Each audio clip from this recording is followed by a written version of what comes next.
Good afternoon. Welcome to another episode with Chat with Chet.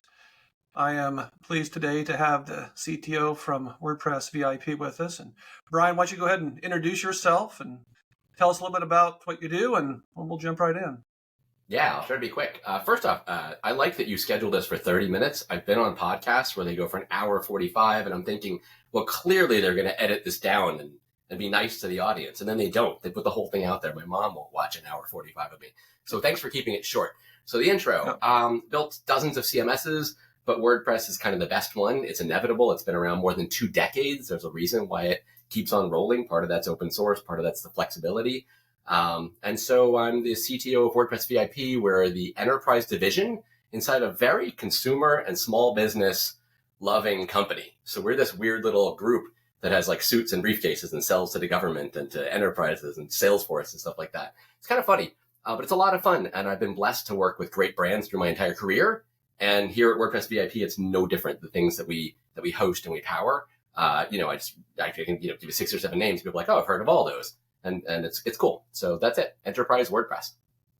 Well, fantastic. Well, I appreciate you taking some time today out of your busy schedule to chat. And you on your introduction, you mentioned a couple things. We deal a lot in the public sector at Vertisoft, and obviously that's what WordPress VIP is as well. And we're seeing this movement around government citizen engagement, and we're seeing a lot more organizations and agencies try to figure out how to engage their constituents or their citizens more. And you talked a lot about, you mentioned open source in your introduction. So I'm interested in your thoughts on how open source plays in this this effort and this activity to engage the citizenry, if you will. Sure. There's a lot in your question right there. I'm thinking through a few things here. One of them is just in terms of engaging citizens, right?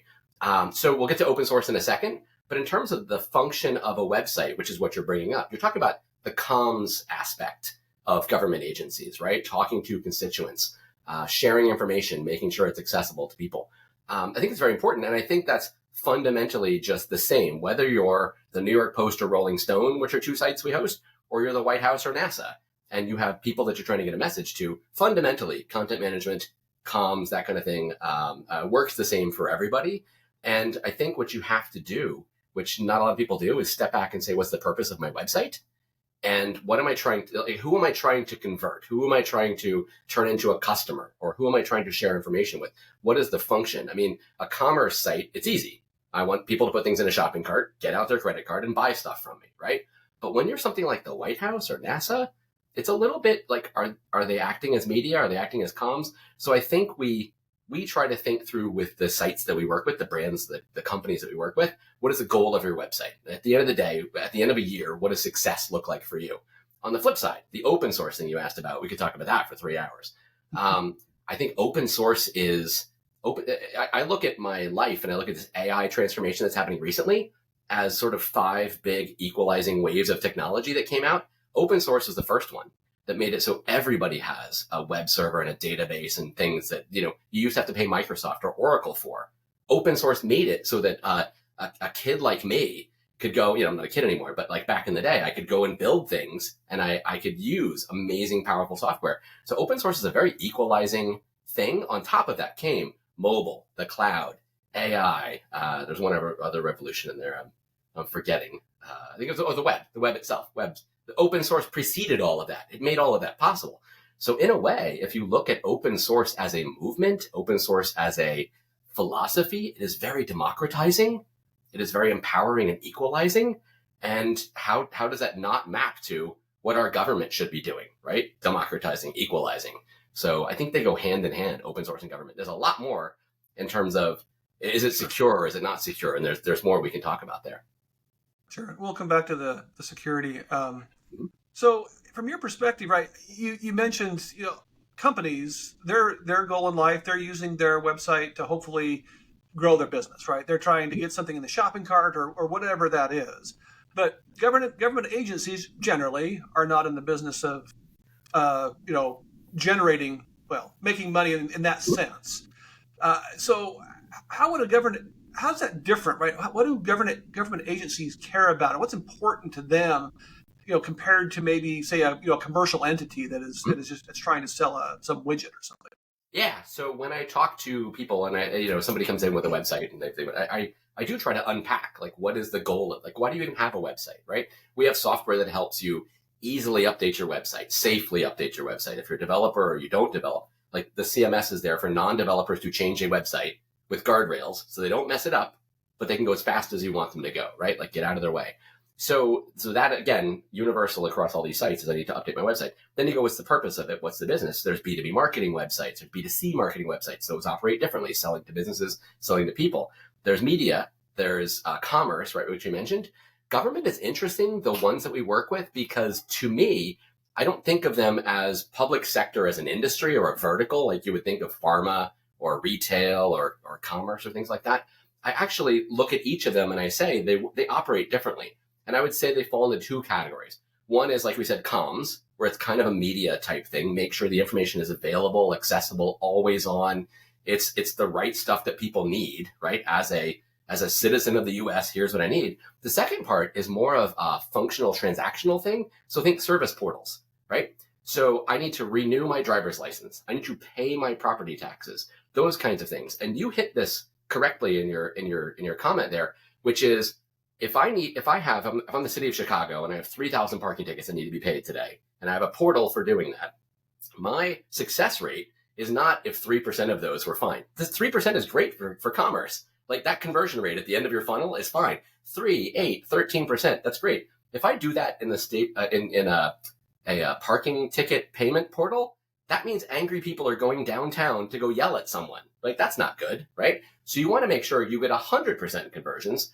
And also, like you said, you don't want to double your traffic, triple your traffic. Like, you only have 3,000 people that need to pay a parking ticket. So I think of things in terms of, on the far right is a service portal. It's just transaction oriented.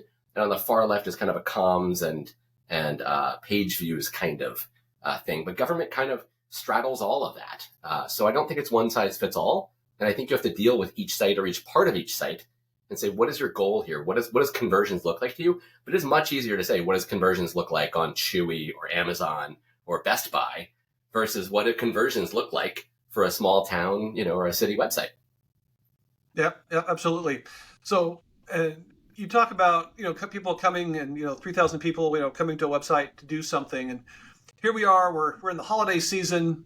We hear about the sheer volume that Amazon processes on their infrastructure, or that these e-commerce sites are handling, this sheer volume, and that there's that sense of seasonality in cases like that, and these organizations can figure that out. So that works great commercially. From if you're in the government business and you're about communication, right? And you're trying to, do they ever have to worry about this concept? It's not maybe not seasonality, but are there things that they need to think about as it relates to the scalability to be able to handle loads like that? I'm interested in your thoughts, and maybe talk a little bit about like NASA and Eclipse and some stuff that you guys are familiar with. Perfect example. So I can think of 10 things off the top of my head right now. So you say, like, oh, they don't have seasonality, but we have elections, right? We have seasonality. There is a lot of seasonality, even in the government. And then for a platform like ours or like Amazon's, right, where you want to be just so big and handling so much stuff that Black Friday doesn't really change anything, right? We were doing so much that Black Friday was like a 2% bump, not a 300% bump. You don't want those kinds of bumps. And so if we think about us, WordPress VIP, and the stuff that we do globally, when there's not an election here, there's an election in Brazil. There's the death of a monarch in London, right? There's these kinds of things that are either predictable, like a Super Bowl, and really the US elections are like the government Super Bowl, or less predictable, but still we get a little bit of advance warning, like when NASA has an eclipse to cover. Clearly, people were flying across the country to go in the line and rent hotels where they could see the eclipse. So people know eclipses are coming for 70 years. They know this stuff, and so we have a bit of an ability to prepare for that kind of stuff. But there are those spikes. You just want so many that nothing counts as a spike. So I think there's plenty of stuff inside the government that is seasonal. And if you think of I get the notices to pay my property taxes twice a year. There are though, it's not Valentine's Day and the Super Bowl where there's this crush of commerce traffic or advertising, or just traffic to your website. Super Bowl commercials. But there's a lot of seasonality in the government. Yeah, and it's good. And I think a lot of people I've dealt with in the past, sometimes they don't realize the sheer volume of traffic that some of these websites actually do take. Mm-hmm. Yeah, And the State of the NASA, Union on the White House, right? There's going to yep. be a thing. That's kind of split between a YouTube stream and the website. The other thing, too, is there's a lot of, I'd say, phantom, not seasonality, but phantom bursts. So everybody that comes to WordPress VIP has what I would call an extreme WordPress challenge. They've got the largest database, or they have a small database, but they have the most DDoS attacks. So if you think of government websites, they're constantly under attack, right? You don't see that in terms of traffic. The White House is not, does not have the traffic of a New York Post or a Rolling Stone. They don't break news about a celebrity engagement or death or something like that. But they're under a lot of load all the time for different reasons. And I would argue that we either host things that are very popular or very important. So you can have a site with not a lot of traffic that is immensely important. And a lot of these government ones, these agencies fall under that. The information that they need to have for the public is always on. Same thing for pharma, not high traffic, but supremely important that this stuff is online. So great point. So let's pivot to that, right? So government's always, we always hear about security and compliance and everybody.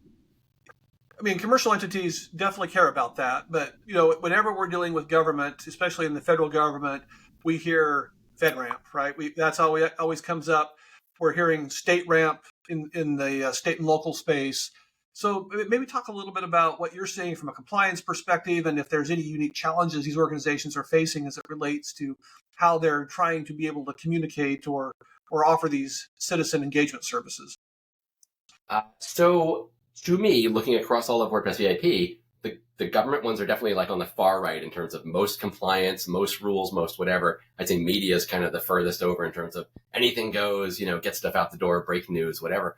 But there's a spectrum because at some point you hit B2B SaaS companies, like we host Salesforce.com or Jeffries or Capgemini, like these or a bank, right? And when you get banks, you're like almost, they're in the same category of compliance. Compliance is interesting because a lot of it is around the procurement, a lot of it is around trying to be efficient and just make sure that the right things happen. Because to me, looking as an outsider, looking at the government, I mean, the compliance stuff is brutal, right? It's hard. It's a lot of work for us to go through a certification, to go through the FedRAMP process, to go through these things. I think it's worth it. And the comfort that I take in that is that the government is trying to be built to be anti-fragile. Our own company Automatic is like that, right? People take sabbaticals, things people are always missing. The company should be able to survive the loss of any one person. And I feel the government operates the same way, which is I'm installed in a position. I may not be there in 2 years or 4 years when I'm voted out or my team gets switched with the other team. And you want processes that are longer living than those tenures of those people who are there for 2 or 4 or 6 or 10 years. So that you make sure that just there's a rule, there's an efficiency. So I respect all these compliance processes, all these buying processes, all these hoops that you have to jump for. But all of that is, I would say, happens before the deal, right? Before we sign a customer. Once they're on the platform, then all the rest of the stuff kicks in. Then, compliance was great. That got us the customer, that got us a relationship, that got us cleared to work with them. But after that, then there's just delivering. So I think it's a different world when it comes to actually delivering the things they need because they are different than most of our media customers or banks. Yeah. So another, it's related to compliance, and I know it exists, but I don't necessarily see it talked about a lot. But I'm interested in your thoughts as it relates to the notion of accessibility in these digital platforms, and just making it available for everybody, and maybe some of the stuff that you're seeing at WordPress and some of the things that you guys have been doing to help with that. So I'm glad you brought this up because it's often an afterthought. It's often forgotten, and I don't think it's fair. I read a really great book about the history of autism recently called Neurotribes, and it talks about these movements and the terminology and fighting for rights and all these things. And it's interesting because autism and deafness and these things kind of follow these waves and patterns. So and the Disabilities Act, things like that, the American Disabilities Act. So I read up on the history of that. Accessibility is interesting because, one, WordPress has taken it seriously since day one. So 22 years ago when it came out, it was very much standards oriented. There were accessibility things built into it. So I think it is out of the box, very friendly for in terms of accessibility scores, right? Then you have to go and like take all the tooling around it and make sure it's WCAG, 2.0 compliant. We're working on 2.2. So these things they're interesting. I will tell you actually the most important thing is when I talk to somebody who doesn't take, because I mentioned accessibility before, but I meant accessible in terms of, like 911 always works when you dial it, Yep. right? The thing is online and accessible and there. But the accessibility part for people with disabilities is massive. And when I talk to somebody who doesn't take it seriously or treats it as an afterthought, or maybe it's someone else's job to come through and make the products that I have accessible, it kind of pisses me off. And I try to explain like the story that I tell that usually gets through to somebody who doesn't take it seriously is I say, okay, you're not blind, but we have to build tools that blind people can use. And I explain to them that, at some point during the week, several times, you're effectively blind. If you're driving, you cannot read in text. So you use Siri. You send a text message to somebody. You listen to text messages via that. There are people who live like that 24/7. You live like that 7 minutes a week. But during those 7 minutes, those things have to work, right? Otherwise, you have a car crash, right? Like effectively, you're blind. So I try to explain the cases like that. And usually that gets through to them and they go, oh, you're right. Oh my gosh, wow. What if I was like that all day long and Siri was the only way I could actually access the web and shop and use Amazon or read things, right? That's crazy. And it sticks that at some point, everybody has a disability. It may not be a 24/7. So build things that work for them. Now, if I think of our tooling, right, for launching websites and checking the statuses of them and making things run, all of our stuff is very accessible. It's like high level accessibility, and we're actually going for like heroic level, the WCAG 2.2 instead of 2.0. It's a lot of work, but it's worth it. The benefits to me as a person who doesn't have, my sight's getting worse as I get older, but that doesn't have a full on disability is I can hit tab and I can fly through screens with key commands and I can do the kinds of things that make me a little faster. And I know that if I ever am not able to see what I'm doing, like I can actually still use the tools. So accessibility is extremely important. I'm glad it's a law that we have to do these things. That's one of my favorite parts in terms of compliance and all that, the accessibility side. So I'm glad you mentioned it. Oh, very good. So, we've talked about obviously this concept of citizen engagement and digital citizen engagement, and that continues to grow, right? Mhm. We're seeing more and more activities and efforts from a variety of different organizations and entities. So, a couple things. I'm interested in your view on where you see, from a future perspective, where this continues to go. And then I'm going to also add, because if I'm not buzzword compliant, what kind of CTO would I be, right? I mean, I'm interested. There has been so much talk about AI in the last little while. I'm interested in your thoughts on the combination of how AI and digital citizen experience all comes together to going forward. All right. So two massive questions. I'll Right. spend an hour on the first one. And then, so the first part, you talked about sort of the digital citizen experience. I know there's that sort of like that OMB M23 something, there's all these, they put OMB in front of everything. It's very hard to remember all your OMBs out there. But there's a really good book on sort of like the failures of digital citizenship experiences and where the web needs to go for people to support them better.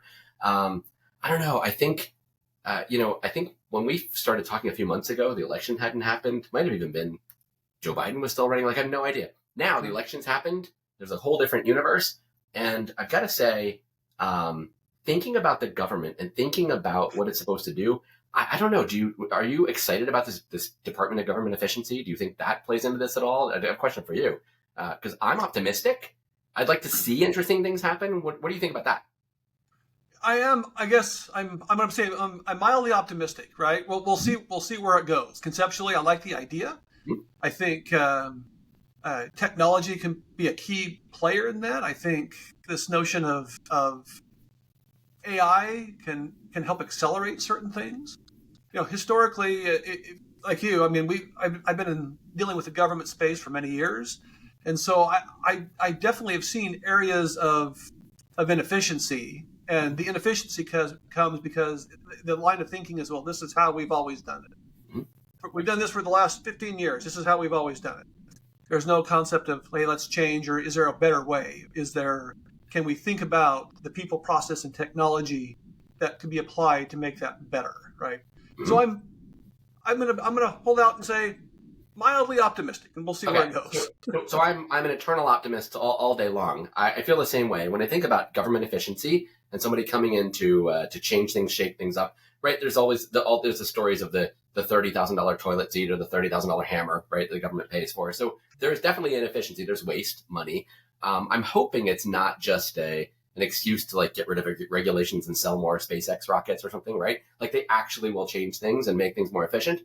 I feel like that is something that we're well suited for because we come in not as a government, a long-term, so like a long-standing government product that's been doing this for a long time. We come in as a commercial thing.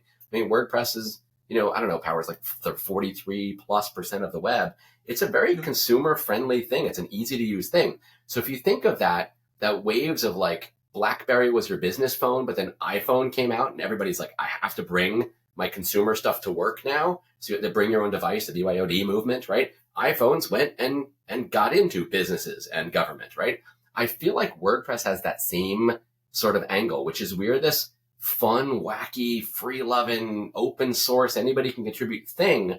And it's WordPress VIP's job to just make that safe for enterprise and government, to take that colorful, fun, creative thing and bring it to a place that maybe doesn't feel so colorful and creative, that has these rules that have been handed down for decades, and it feels like nothing ever changes. So I'm optimistic that we can bring some of that spark and that magic and that like Disney kind of thing to places that aren't used to it, and make it so that the government can have those relationships, those sort of exchanges with constituents, and that it feels like, why should going to a government website and getting news about stuff that I care about in my town be less fun than Facebook? Like it should work like that. Why can't we bring these consumer things to the government? So I'm excited about that opportunity. And then, since you asked, AI is just a part of that. AI is just augmentation for all that.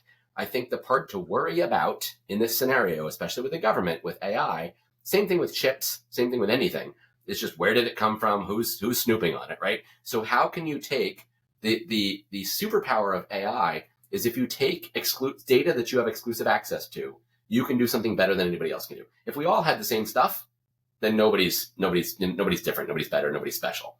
But if I have a pool of your content for your website, plus also the traffic data, plus also some other set of data, some SEO data, things like that, I can build AI on top of that. I can feed AI, and I can do interesting things to help your website grow. The more exclusive data sets I have, the better. Once you hand them over to AI that takes them and runs with it and gives them away to somebody else, is no longer exclusive. So there's a balancing act of how do I take my pool of exclusive data and how do I give it to a service or build my own service, which it's very hard to do. All the GPUs were already created and sold. So there's several, there's Anthropic and OpenAI. There's all these companies that you go to do this, or there's an Amazon service, a Google service, right? So you have to pick one of those and just say, like, how do I give them just enough so they don't take it and run with it, and I still have that exclusive edge with the stuff I have, right? I don't think that's any different for a colorful entertainment website than it is for a government website. And it's probably more important to keep a lid on that if you're a government or a bank. Yeah, I would agree with all of that. So we're about end of time. So one last question here, I guess. Will it any words of wisdom or words of sage advice, you'd like to impart, given your experience and what you're seeing, I guess, as we stand today, as you roll into 2025? So on what topic? Because it's funny, I read there was a Warren Beatty. You open topic. You get a pick. Oh my God, because they listed like how long he took to answer a question. It was like 147 seconds, and then he started speaking. So I hope I have 147 seconds to think. Advice. No, where I am right now, the stuff that I'm working on, the companies that I'm fortunate enough to work with in my career, especially right now, all of these things are kind of common sense, right? You have a website, you change it for a reason. People need to be able to do that. They need to do it safely. But at the end of the day, if you don't think of the business goal, why do I even why does this website exist? Why does this app exist? Then I think you're wasting time, right?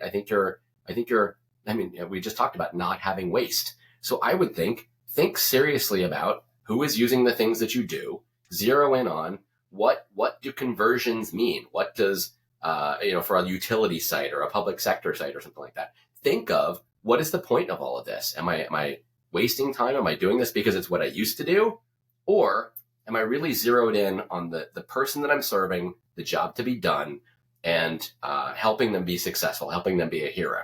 So I think if you think of that as a website operator level, you're going to be successful. And I think about that with our teams in terms of the tools that I'm building to make those websites successful. So at the end of the day, find your customer, understand the job that they're trying to do intimately, and help them be better at it. That's kind of a universal equation that works no matter which end of the table.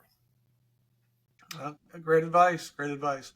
Well, Brian, I greatly appreciate you taking just a few minutes out of your day to chat. And thank you, Chet. Thanks for the folks that have tuned in. And until next time for another episode of Chat with Chet, we'll stay safe and happy holidays. Thank you.